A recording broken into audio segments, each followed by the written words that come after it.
افغانستان ته ښه راغلاست. خدای مو راوله. تاسې راتګ نن په هغه حالت کې چې تاوتریخوالی په شدت کې ده یو ډېر مهم او ارزښتمنده پیام د افغانستان ټول ولس ته ده. ما از حضور صدر اعظم محترم پاکستان ابراز امتنان میکنیم و با اجازهتان چون در ترجمه چیزی غلط نشه صحبت به انگلیسی میگم. Mr. Prime Minister, your coming here is historic. Our common objective is to take a leap of faith to overcome the distrust that has haunted our relationship.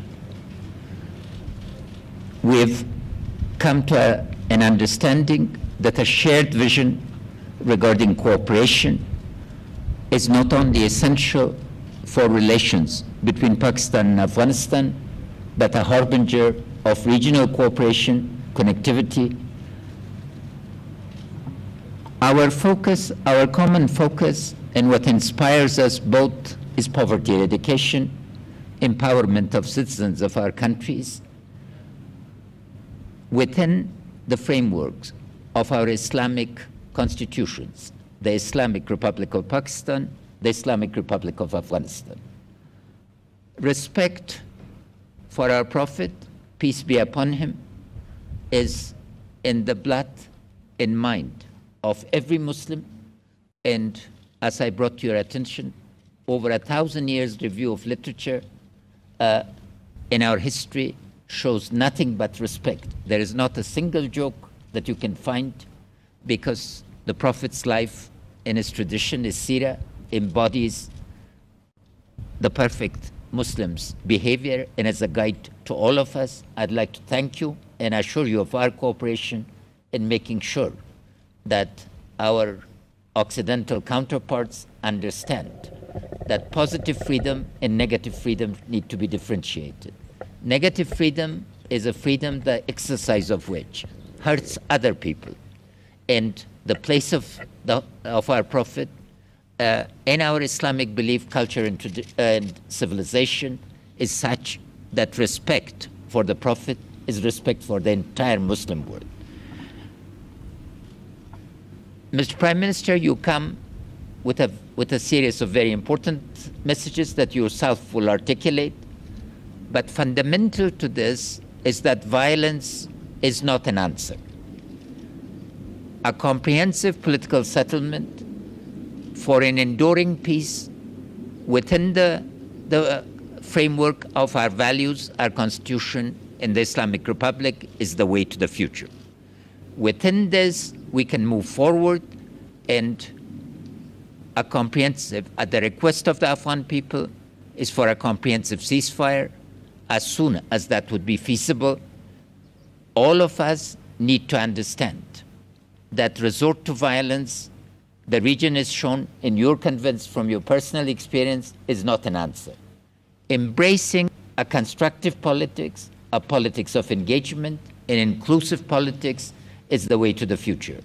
Practically, we've agreed to form committees to deal with key topics to make sure that the foundation for trust that has been established with your trip today becomes an enduring process.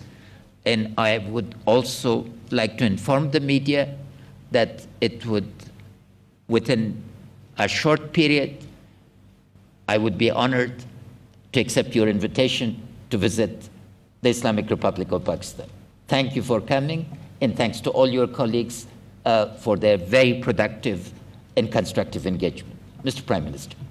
Bismillah ar-Rahman ar-Rahim. Iyaka na'budu wa iyaka nasta'in. President Ghani, first of all, thank you for your invitation to visit Kabul. I had been planning for at least 50 years to visit Afghanistan and Kabul. But it never happened, so I'm pleased that you invited me and I had an opportunity to visit this historic city. I know all about the history of Afghanistan, and I noticed that you know a lot about the history of Pakistan and what is India. So we are both students of history, and therefore Kabul is one of those cities which are of immense interest to us and Afghanistan. Until in the 60s and 70s, the favorite place for Pakistanis to visit was Kabul, and a lot of people from Afghanistan used to be visiting. Peshawar was a place for them to visit. So we have historical links, we have connections, we have relations between the two countries. So the whole idea of coming at a time when violence is increasing in Afghanistan is to assure you, Mr. President, that we, the people of Pakistan, the government of Pakistan, have only one concern, and that concern is what you are feeling in Afghanistan, that we want peace. We feel that people of Afghanistan have suffered for 4 decades, and if ever a human community needed peace, it's Afghanistan, and it is now. Pakistan played its role in getting first the Taliban to talk to the Americans, and then the intra-Afghan dialogue. And we noticed with concern that the level of violence, despite the talks in Qatar, despite the talks, the level of violence is rising. So my idea of choosing this time to come was to assure you that Pakistan will do everything, whatever is possible, we will do to help reduce this violence and, in fact, move towards a ceasefire. We have formed committees, as you've said. The idea of committees is to ensure that there's communication between us, between our security agencies. Whenever you feel that there's somewhere Pakistan can help in reducing the violence, please let us know. We assure you that whatever possible within our grasp, within our reach, whatever we can do, we assure you that we will be doing our utmost to reduce this level of violence. Pakistan is the country after Afghanistan which is most interested in peace in Afghanistan. And the reason is the tribal areas of Pakistan, what was the ex-FATA, which has now got merged into Pakhtunkhwa. The ex-FATA region, the tribal areas, were devastated by the war on terror. Half of the population was internally displaced. Their livelihood was badly affected.